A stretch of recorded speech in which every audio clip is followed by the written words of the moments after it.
o Grupo Espírita Amadeu Ferretti apresenta o estudo sobre o Evangelho segundo o Espiritismo.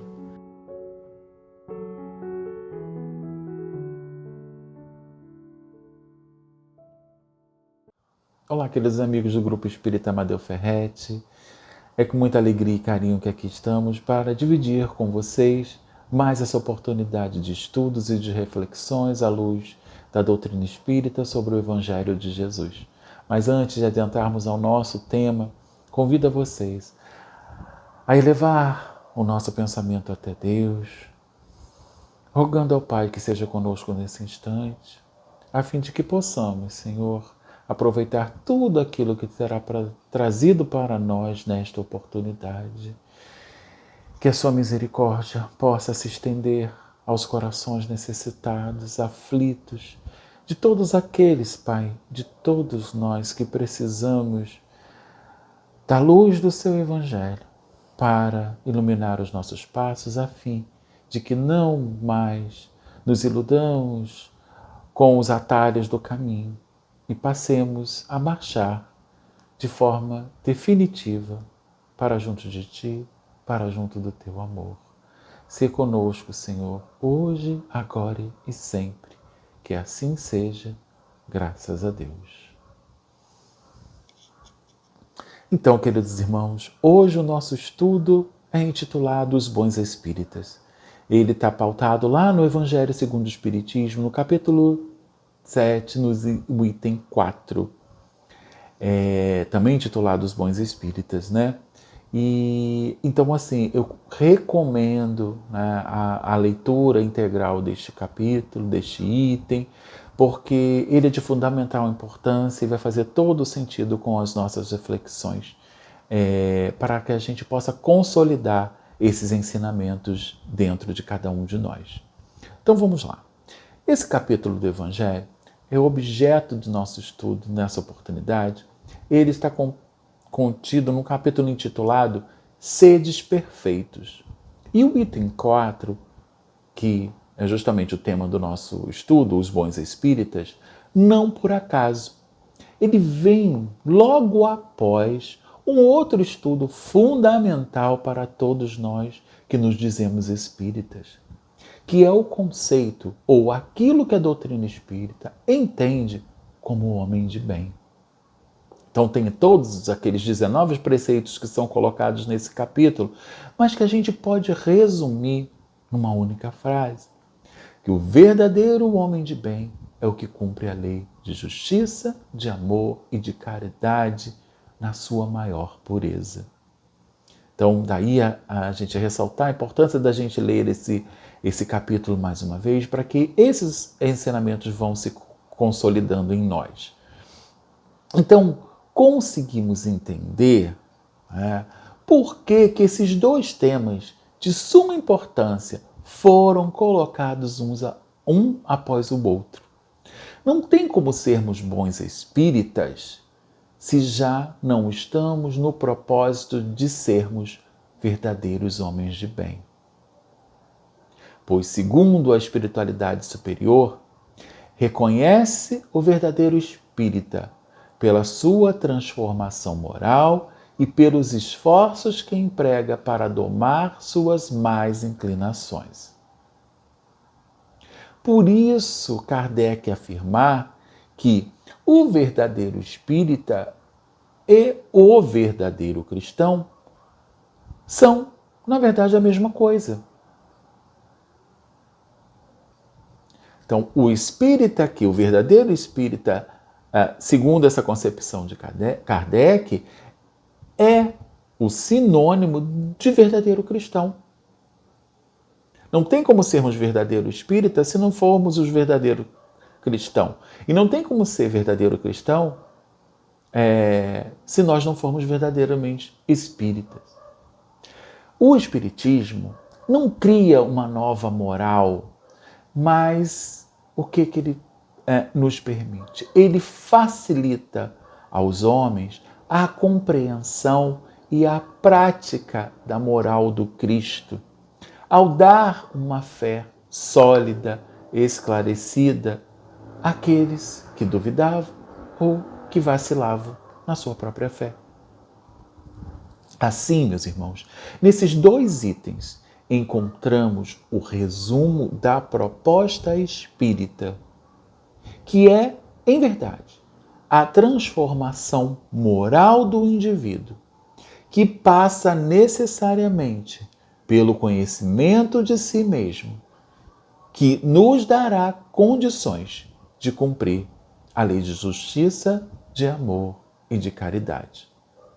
Então, neste sentido, inevitável se faz um questionamento sincero que todos nós devemos nos fazer. Então, vamos neste momento interrogar a nossa própria consciência sobre os nossos próprios atos. Fizemos todo o bem que podíamos nas diferentes situações que a vida nos apresenta? Desperdiçamos uma ocasião de sermos úteis? Praticamos o mal? Alguém teria alguma queixa a fazer contra nós? Estamos ou não violando as leis divinas? De acordo com as respostas que damos a essas perguntas, saberemos se já podemos ser considerados homens de bem ou não. Se podemos nos considerar bons espíritas ou não. Se já podemos ser reconhecidos como bons cristãos ou não. Olha que interessante. Se o nosso objetivo é ser um bom espírita, é ser um bom cristão, mas se a gente não está fazendo esse exercício, né, de fazer todo o bem que é possível, se estamos desperdiçando uma oportunidade de sermos bons, se estamos praticando o mal, se as pessoas têm do que se queixar de nós, se violamos as leis divinas, nós automaticamente ainda não alcançamos essa condição. Outro indício bastante forte e que indica que ainda estamos muito longe, né, de sermos esse homem de bem, esse bom espírita, é quando nós voltamos o nosso olhar para a sociedade, para o mundo em que vivemos. Com o que estamos nos deparando? Com a violência, corrupção, miséria, guerras, tristeza, a dor, sofrimentos, preconceitos, extremismos, discriminação. É isso que a gente ainda vê, a gente ainda encontra? É isso que a gente encontra ainda no seio da nossa sociedade? A sociedade que aí está é um reflexo nosso. Ela é a imagem de cada um de nós. Costumo dizer que mundo melhor requer pessoas melhores. Mas o que nós estamos fazendo para contribuir com a mudança dessa realidade triste? Qual a nossa contribuição dentro deste processo? Daí a importância da nossa mudança, da nossa transformação, de buscar uma sintonia mais elevada, de uma vibração mais positiva e salutar. Por isso que a doutrina espírita fala tanto de reforma íntima. Lá na questão 919 do Livro dos Espíritos, Kardec pergunta: qual o meio mais eficaz para nos melhorarmos nesta vida e resistirmos às solicitações do mal? E a espiritualidade superior responde: um sábio da antiguidade vos disse: conhece-te a ti mesmo. Quando a gente faz o exercício de olhar para dentro, buscando identificar em nós aquilo que precisa ser melhorado, onde nós ainda estamos vacilando, onde estamos deixando a desejar, quais são os vícios que ainda nutrimos. Quando a gente se conscientiza desses fatos, a gente tem a possibilidade de começar a implementar as ações que nos auxiliarão a vencer todos esses vícios, todas essas mazelas, todas as más paixões que ainda cultivamos dentro de nós. Então, por isso esta recomendação de conhecer a ti mesmo, de olhar para dentro, buscar fazer essa reforma e essa transformação, porque é ela que vai dar. Depois que a gente conhece como a gente se encontra dentro desses aspectos, é que a gente pode entender, isso já não cabe mais. Eu já tenho uma nova compreensão. Então, o que eu posso fazer para melhorar? O que eu posso fazer para ser, a partir de agora, fazer diferente? Escolhas mais saudáveis para a minha vida. Fazer essa modificação. Então, quais os esforços que nós estamos fazendo para domar essas más inclinações? Vencer os nossos vícios, superar as nossas mazelas e as nossas más paixões. Por quê? O espírita cristão, ele não violenta consciências. Sabe por quê? Ele passa a respeitar o livre-arbítrio dos outros. Entende que estamos em momentos evolutivos diferentes e chegará o tempo do amadurecimento de todos nós. Então ele respeita, ele entende. Compreende também que a prática da caridade se dá em todas as instâncias. Não só dentro da casa espírita, porque dentro da casa espírita é muito fácil sermos espíritas. Somos amáveis, né? Tendemos a agir com cordialidade, então é muito fácil. Mas quando estamos juntos dos nossos familiares, na comunidade onde estamos inseridos, no nosso ambiente de trabalho, quando nos deparamos nos sinais com aqueles que estão pedindo, quando alguém cruza o nosso caminho solicitando o nosso auxílio, é que a gente vai demonstrar se a ideia ou se a prática dessa caridade é efetiva em nós. Se esses conceitos efetivamente estão fundamentados em nós e a gente já está agindo da forma como Cristo agiria, como a doutrina espírita sugere, que fora da caridade não há salvação. Outros aspectos também interessantes é que o espírita cristão é aquele que não é maledicente, que não compactua com erros, não julga as imperfeições alheias, não é invejoso, não é egoísta. Quando nós conseguirmos colocar em prática estas questões, alcançamos aquilo que Emmanuel, através da psicografia de Chico, chamou de o padrão espírita. Qual é esse padrão espírita? O padrão espírita é aquele que consegue transformar o coração em fonte de amor. Aquele que consegue converter o cérebro em fulcro de pensamentos nobres.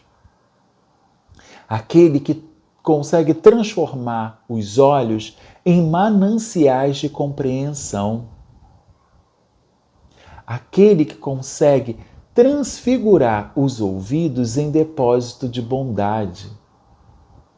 Aquele que já consegue selecionar as palavras que serão ditas, pronunciadas, que serão direcionadas ao outro. Aquele que consegue consagrar as mãos ao serviço do bem. Então, olha que interessante, meus irmãos. Aqueles que já está utilizando os recursos, os talentos de que é dotado, da consciência, da transformação que consegue já realizar e colocar todo esse manancial, todos esses talentos, todas essas potencialidades a serviço do bem. Usa todos os seus sentidos a fim de identificar o quê? Aquilo que eleva, aquilo que edifica, aquilo que transforma, aquilo que pacifica, aquilo que cura, aquilo que auxilia, aquilo que ampara. Daí ser fonte de amor. E quem é fonte de amor não tem tempo para nutrir pensamentos infelizes, tristes, depressivos. Então, vive em constante sintonia com as vibrações mais altas. O seu olhar só consegue identificar o quê? Mananciais de compreensão. O que Emmanuel está querendo dizer com isso? Aquele que entende, que perdoa, que sabe que também erra e que também vai precisar do perdão, que também vai precisar de compreensão e por isso oferta o seu perdão, a sua compreensão. Os ouvidos só são abertos para aquilo, meus irmãos, que edificam.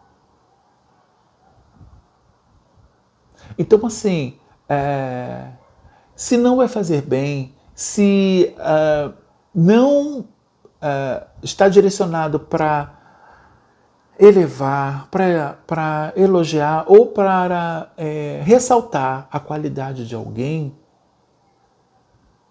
a gente deve esquecer. Não podemos mais perder o nosso tempo dando os ouvidos à maledicência, às fofocas, a coisas ruins. Porque tem aqueles que estão tão acostumados a identificar e a olhar o mal que só conseguem enxergar isso nos seus dias. Então, por mais que as bênçãos recaiam dos céus a seu favor, tem sempre algo a reclamar, tem sempre um defeito a apontar. E de tanta reclamação, de tanto defeito, de tanta coisa ruim, a sua vida se transforma em algo ruim, porque ele não consegue identificar nada de bom. E aí, se você não consegue identificar nada de bom, quais são os tipos de palavras que você vai direcionar para o outro? De que forma ou quais são as energias que serão colocadas nessas palavras? Será que são aquelas que edificam, que elogiam, que transformam, que ajudam? Bom, e aí é uma outra reflexão. Como a gente vai trabalhar no bem se a gente não consegue enxergar o bem? Como a gente vai doar aquilo que é bom se não estamos bem? Se não estamos cuidando de nós mesmos, se não estamos percebendo aquilo que precisamos transformar em nós. Então, é muito interessante quando a gente faz esse exercício. A gente busca identificar essas questões e entender aí a importância do autoconhecimento, né? Olha para dentro de nós e percebe: nossa, eu ainda estou deixando a desejar com relação a esse aspecto, com relação àqueles outros pontos. E aí a gente começa a fazer um exercício de transformação, de melhora. E esse olhar vai também nos ajudar, esse olhar para dentro também vai nos ajudar a identificar aquilo que a gente já tem de bom, quais são as virtudes que nós já cultivamos em nós. Então, assim, aquilo que é bom, aquilo que é virtuoso, precisa ser reforçado para que ele ganhe força e vá não só nos beneficiando, mas também beneficiando aqueles que estão ao nosso redor, aqueles que nos buscam, para que a gente não se distancie dessas virtudes. né? Mas quando a gente identifica um vício, quando a gente identifica um erro, os equívocos, ou quando algo que precisa ser melhorado em nós, aí a gente precisa arregaçar as mangas e começar a fazer o exercício de aprimoramento, de aparar as arestas, de se melhorar, de se transformar. Mas a gente só consegue fazer isso quando a gente olha, né? Deixa daquelas síndromes, né? Que às vezes nos bate, que é assim, eu nasci assim, vou morrer assim, ou pau que nasce torto nunca se endireita. Não tem umas máximas dessas que a gente acaba repetindo, sem nem pensar ou refletir exatamente no que elas estão trazendo para nós, no que elas efetivamente significam? Quando assim nos posicionamos, estamos dizendo assim, eu sou dessa forma, sou intransigente, não estou aberto à mudança. E aí, nenhuma lição, nenhum exemplo, nada será capaz de nos transformar, porque a gente se fechou dentro de uma ideia equivocada que nos limita. Percebemos a importância de olhar para dentro para fazer essa identificação? Para a gente enxergar, eu não posso mais estar arraigado a essas crenças limitantes. Porque, além de não deixar com que eu me melhore, eu vou continuar pecando no sentido de não respeitar o outro, não entender o outro, não perdoar o outro. Porque eu mesmo não me respeito, eu mesmo não me perdoo. Daí essa importância.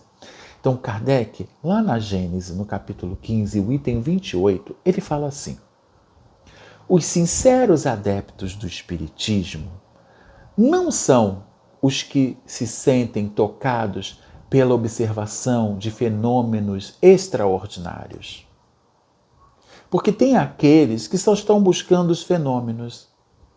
Querem saber a sorte, querem perceber o que a espiritualidade pode falar, pode trazer e que seja interessante. Mas esses não são os verdadeiros espíritas. Continua Kardec. Mas os que dele recebem a consolação para as suas almas. Ou seja, aqueles que aproveitam as mensagens consoladoras, as instruções que a espiritualidade nos traz para consolar as nossas próprias almas, para curar a si mesmo, para se transformar. Continua Kardec. Os a quem liberta das torturas da dúvida, daqueles que se aproveitam dessas mensagens para se livrar das dúvidas, que vai fortalecendo em nós a nossa fé, que vai nos dando a convicção de que esta fé racional faz o sentido e começa a modificar a nossa visão com relação a Deus e a sua justiça divina que não falha. Aqueles a quem levantou o ânimo na aflição. Então, aqueles que pegam essas instruções e essas mensagens e se levanta, se reergue, recomeça a trilhar a sua jornada. Aqueles que auriram forças na certeza que lhes trouxe acerca do futuro, no conhecimento do seu ser espiritual e de seus destinos. Aqueles que se pautam nessas mensagens e extraem daí as forças necessárias que lhe darão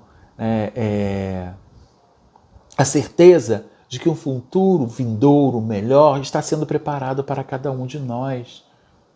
Que precisamos buscar o entendimento de que somos um ser espiritual e que o nosso destino é a felicidade. Continua Kardec. Esses os de fé inabalável, porque sentem e compreendem. Não basta só compreender, precisamos sentir. Precisamos vivenciar. Primeiro vem o entendimento. E este entendimento precisa ser colocado em prática no nosso dia a dia. Precisa ser sentido em cada ação, em cada gesto, em cada palavra, em cada pensamento que estamos alimentando em nós. E aí começa a fazer a diferença. Os que no Espiritismo unicamente procuram efeitos materiais não lhe podem compreender a força moral. Olha que interessante. Os que no Espiritismo unicamente procuram efeitos materiais não lhe compreendem a força moral. Se detém nos efeitos físicos e, como não sentem, não conseguem se transformar, não se melhoram moralmente. E aí, não consegue ser um bom espírita. Então, em resumo, meus irmãos, reconheces o verdadeiro espírita pela sua transformação moral e pelos esforços que faz para dominar suas más inclinações. Mas não para por aí. Esta colocação.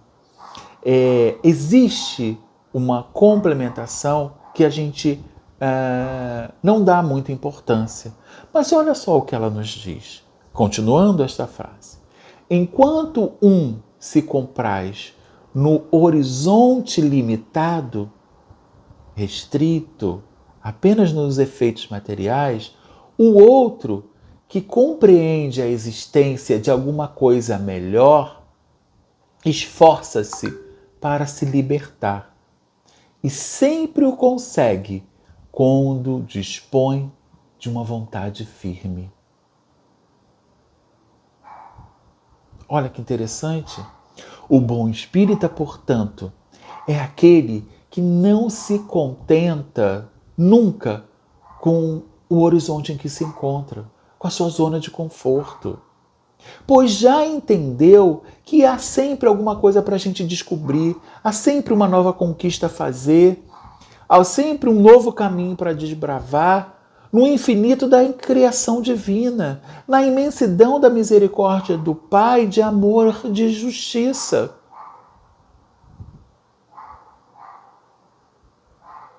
A nossa elevação, a nossa transformação, ela é constante.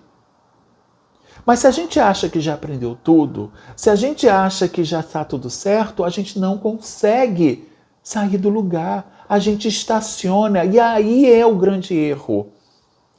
Já sou médium há 30 anos. Pratico, já participo dos grupos mediúnicos de desobsessão. Mas se a gente não estuda, a gente estaciona e é muito fácil se perder. Percebemos? Há sempre algo a fazer. Hoje a tecnologia, as novas formas de comunicação estão aqui ampliando e trazendo muito mais conteúdo, muito mais informação. Essa troca salutar, as experiências de um grupo do outro lado do país podem auxiliar no trabalho mediúnico que estamos fazendo aqui, ou no grupo de estudo que estamos realizando em nossa casa. Mas se a gente se fecha, se a gente entende que nós somos os detentores de uma verdade, a gente se equivoca. A gente não está seguindo os preceitos de Kardec. Quer investigar, quer duvidar, quer questionar sempre. E se a gente estaciona, se a gente não se questiona, será que eu estou fazendo um bom trabalho? Será que esta é a melhor forma de eu executar esta tarefa? De eu estar servindo aqui na casa espírita? É isso que faz com que a gente saia dessa zona de conforto, que saia desse comodismo, que por muitas vezes a gente se debruça achando que já estamos fazendo muito. Mas isso é o contrário, meus irmãos, do que a doutrina espírita, do que a mensagem que Kardec veio deixar para cada um de nós. A gente se distancia desse conceito de bom espírita. Bom espírita tem que estar buscando essa melhora, essa transformação, esse estudo, esse dinamismo, esse trabalho no bem. Não para, não estaciona, porque até a água parada estraga. A gente precisa se movimentar, porque é nesta movimentação que se estabelecem as trocas, que a gente vai compartilhando o conhecimento, vai aparando as arestas e vai crescendo, e vai se melhorando, e vai se transformando. Então, queridos irmãos, muito mais do que compreender a doutrina, busquemos senti-la, busquemos vivenciá-la, busquemos colocá-la em prática, a fim de que ela se faça presente em nosso dia a dia e nós possamos efetivamente contribuir para a construção de um mundo melhor. E desta forma, estarmos trabalhando continuamente para sermos bons espíritas, para sermos verdadeiramente cristãos. Não por adorarmos a Cristo, mas por seguirmos os seus passos, por colocarmos em prática os exemplos que ele veio nos deixar. Assim, meus irmãos, encerro essas reflexões, incentivando para que busquemos a leitura, o estudo desse capítulo mais uma vez, para que a gente amplie os nossos horizontes e possa fundamentar esses conceitos em nossos corações. Convido mais uma vez a vocês a se unir a nós agora numa prece de agradecimento ao Pai por esta oportunidade. Pai de amor e justiça, agradecemos por esta oportunidade, por compartilharmos, por virmos beber na fonte do seu Evangelho, na fonte dessa doutrina de luz, que ela possa matar a sede de nós, espíritos, diante das questões que precisamos ainda, Senhor, fortalecer em nós para alcançar degraus mais elevados da nossa escala evolutiva. Ampara, Senhor, e nos fortaleça nesse propósito. Mas também vimos te rogar, Senhor, que a sua misericórdia possa alcançar nesses instantes os corações necessitados, aqueles que ainda não te compreenderam, aqueles que estão afastados de ti, aqueles que estão perdendo a esperança, aqueles que sofrem, choram, aqueles que se encontram tristes, depressivos, ansiosos, aqueles, Senhor, onde os vícios estão dominando. Que todos, nesse instante, possam ser envolvidos nas vibrações salutares que o Senhor emana em favor de todos os teus filhos, de todas as criaturas, a fim de que todos nós, Senhor, possamos ser beneficiados naquilo que mais necessitamos. O nosso muito obrigado por esta oportunidade. Sê conosco, Pai, hoje e sempre. Que assim seja, graças a Deus. E assim, meus irmãos, agradeço pela oportunidade mais uma vez e espero que essa mensagem possa tocar aos seus corações. Que Deus nos abençoe. Muita paz. Convidamos a todos para assistirem à nossa próxima palestra. Aguardamos vocês!